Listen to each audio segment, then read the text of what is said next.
నెలకు 15-20 వేల రూపాయలు గౌరవంగా కార్మికులు సంపాదించుకునే ఒక స్థితిని మేము తేగలిగాం.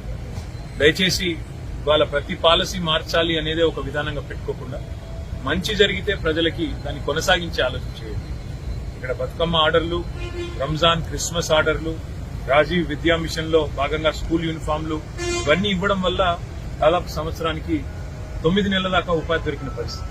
ఇవాళ అది ఒక్కటేసారి నోటికాడి ముద్దను గుంజుకున్నట్టుగా ప్రభుత్వం వ్యవహారం చేయడం అనేది ఎంతమాత్రం మంచిది కాదు. మేము ప్రతిపక్షంగా మీకు సలహాలు, సూచనలు ఇవ్వగలం, వారి తరఫున, కార్మికుల తరఫున కొట్లాడగలుగుతాం. కానీ అల్టిమేట్ గా ప్రభుత్వందే బాధ్యత, వారిని కాపాడవలసిన బాధ్యత, వారు రోడ్డున పడకుండా ఆత్మహత్యలు చేసుకోకుండా కాపాడవలసిన బాధ్యత ప్రభుత్వందే. వారికి తక్షణ సాయం కింద కొంత మా పార్టీ నుంచి ఏదో కొంత సాయం చేసినాం. కానీ కలెక్టర్ గారితో కూడా నేను మాట్లాడాను. వెంటనే నేతన్నలకు ఇచ్చే నేతన్న బీమా కార్యక్రమంలో వచ్చే డబ్బులు కానీ లేదా ఆత్మహత్య చేసుకున్నప్పుడు